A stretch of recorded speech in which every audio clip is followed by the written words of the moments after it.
नमस्कार मित्रों, हमारे YouTube platform the learning curve में आपका हार्दिक स्वागत है। जैसा कि घटना चक्र पूर्वावलोकन श्रृंखला के अंतर्गत हम लोग भूगोल विषय का अध्ययन कर रहे हैं। आज इसी भूगोल विषय के अंतर्गत हम लोग लेक्चर 27 पढ़ेंगे और इस 27वें लेक्चर में हम लोग दलहन से संबंधित जो भी प्रश्न परीक्षा में पूछे गए हैं उनको हल करेंगे। आइए देखते हैं किस प्रकार के प्रश्न परीक्षा में यहाँ से पूछे गए हैं। जैसे पहला प्रश्न पूछा गया है, भारत में दालों के उत्पादन के संदर्भ में निम्नलिखित कथनों पर विचार कीजिए। पहला क्या कह रहा है? कथन, उड़द की खेती खरीफ और रबी दोनों फसलों में की जा सकती है। यानी उड़द जो है खरीफ और रबी दोनों की ही फसल है आपका, ये कह रहा है, जो कि सही है आपका। दूसरा कह रहा है, कुल दाल उत्पादन का लगभग आधा भाग केवल मूंग का होता है।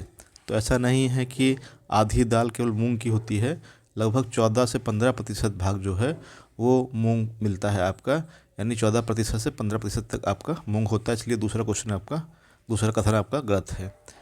फिर आते हैं तीसरे स्टेटमेंट पे। कह रहा है, पिछले 3 दशकों में 30 सालों में जहां खरीफ दालों का उत्पादन बढ़ा है वहीं रबी दालों का उत्पादन घटा है। तो ये भी आपका सही नहीं है। केवल यहाँ पे कथन एक ही सत्य है आपका, केवल एक सत्य है आपका। तो यहाँ पे अगर आपकी व्याख्या देखते हैं तो हम क्या पाते हैं व्याख्या में?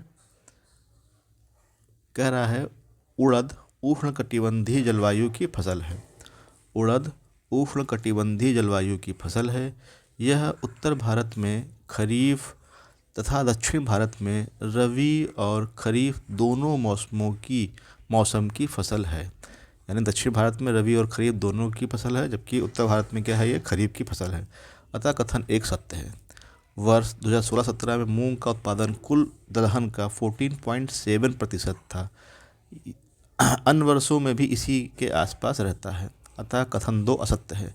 पिछले 3 दशकों में खरीफ फसलों के उत्पादन में मामूली ना के बराबर वृद्धि हुई है, जबकि रबी की दलहन फसल लगभग 150% की वृद्धि हुई है। तो इस प्रकार से केवल यहाँ पे कथन एक ही सत्य है। चलते क्वेश्चन नंबर 2 पर। निम्न में से कौन सा एक देश दलहनी फसलों का मुख्य उत्पादक तथा उपभोक्ता है? तो भारत जो है वह दलहनी फसलों का मुख्य उत्पादक भी है और उपभोक्ता भी है। तो ऑप्शन डी यहाँ पे करेक्ट होगा। तो यह कह रहा है, दलहनी फसलों का मुख्य उत्पादक और उपभोक्ता भारत है। क्वेश्चन नंबर 3 पे आते हैं। कह रहा है, भारत में निम्नलिखित में से कौन सा एक उत्पाद सामान्यतः निर्यात नहीं किया जाता है? तो भारत में जो है दालों को निर्यात नहीं करते हैं, क्योंकि भारत में दालों की खपत ज़्यादा है आपका। तो ऑप्शन डी यहाँ पे करेक्ट होगा। तो भारत में दालों का अत्यधिक उपभोग होने के कारण इनका अग्रणी उत्पादक होने के बावजूद इन्हें आयात करना पड़ता है। अतः दालें भारत से सामान्यतः निर्यात नहीं होती हैं, जबकि गेहूँ, चावल और चीनी का समय समय पर निर्यात होता रहता है। क्वेश्चन नंबर आते हैं 4 पर। कह रहा है क्वेश्चन नंबर 4, भारत में दालों की कमी है। भारत में दालों की कमी है परंतु प्रोटीन की नहीं। कारण दे रहा है, दालों की मांग की वरीयता है। दालों की मांग की वरीयता है। तो भारत में दालों की कमी क्यों है? क्योंकि दालों की डिमांड ज़्यादा है, सही है, परंतु प्रोटीन की कमी नहीं है। तो दोनों ही सही है, व्याख्या भी करता है आपका, यानी यहाँ पे आपका ऑप्शन ए करेक्ट होगा। ए और आर सही है, व्याख्या भी करता है आपका। तो यहाँ पे हम इसकी व्याख्या देखने क्या दे रहा है? कह रहा है, भारत में दालों की कमी है परंतु यहाँ प्रोटीन के अन्य स्रोतों की कमी नहीं है। यहाँ दालों की कमी का कारण उसकी अधिक मांग का होना है, जबकि दालों के उत्पादन में भारत अग्रणी है। इस प्रकार कथन और कारण दोनों सही तथा कथन कारण की इस पर व्याख्या करता है। क्वेश्चन नंबर 5 पे आते हैं। कह रहा है, भारत निम्न में से किस फसल का सबसे बड़ा उत्पादक साथ ही साथ सबसे बड़ा उपभोक्ता और आयातक है? तो वो है दलहन, यानी दालों का आयातक, निर्यातक और उपभोक्ता है भारत। आपको सी यहाँ पे सही होगा। तो यहाँ पे दे रहा है, दलहन विकास निदेशालय के वर्ष 2022-23 के आंकड़ों के अनुसार भारत विश्व में दालों का सबसे बड़ा उत्पादक, उपभोक्ता तथा आयातक है। तो वैश्विक उत्पादन का लगभग 25% क्या करता है भारत उत्पादन करता है, यानी 25% दाल उत्पादित करता है भारत, और लगभग 27% क्या करता है उसका उपभोग करता है, और 14% आयात करता है। क्वेश्चन नंबर 6 पे आते हैं। भारत में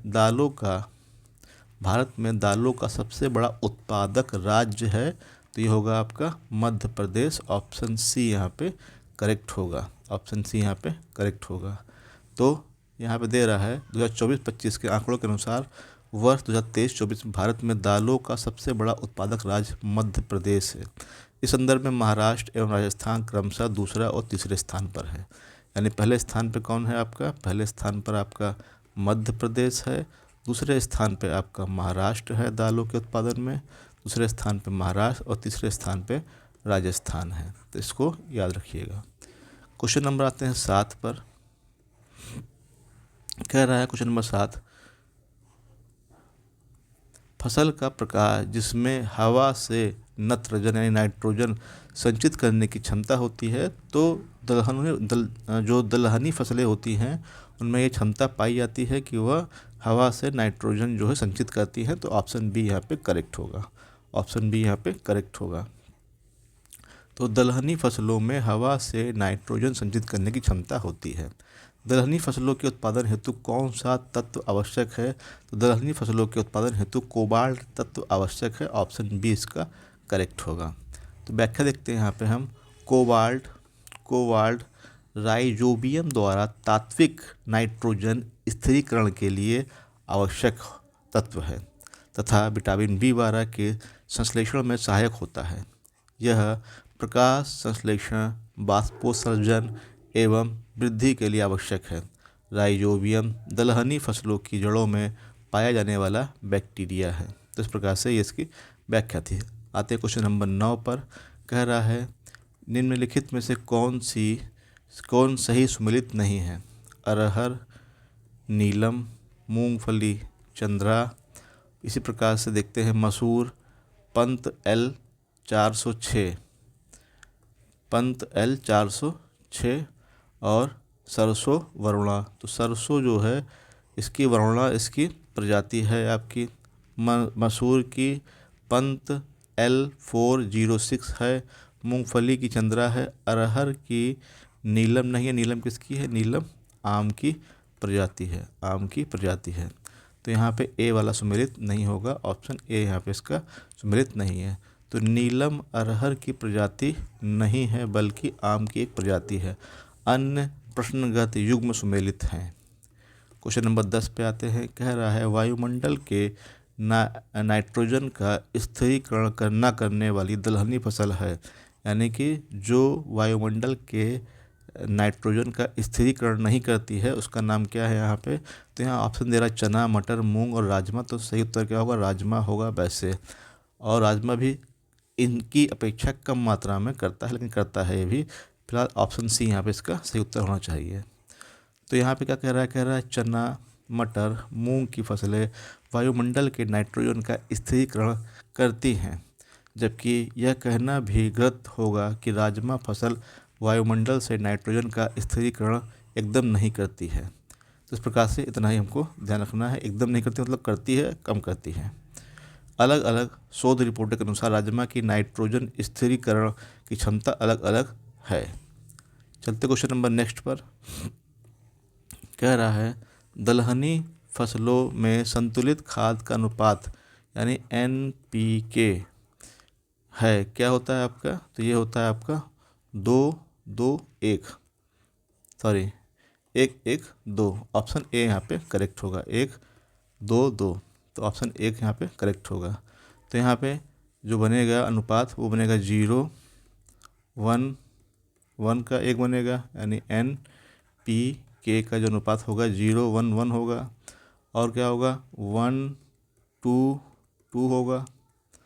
और क्या होगा 1-2-3। इस प्रकार से 3 बनेंगे। तो 0-1-1, 1-2-2, 1-2-3, इस प्रकार से 3 अनुपात रहेंगे। तो ऑप्शन यहाँ पे ए क्या है, यहाँ पे इसका करेक्ट था।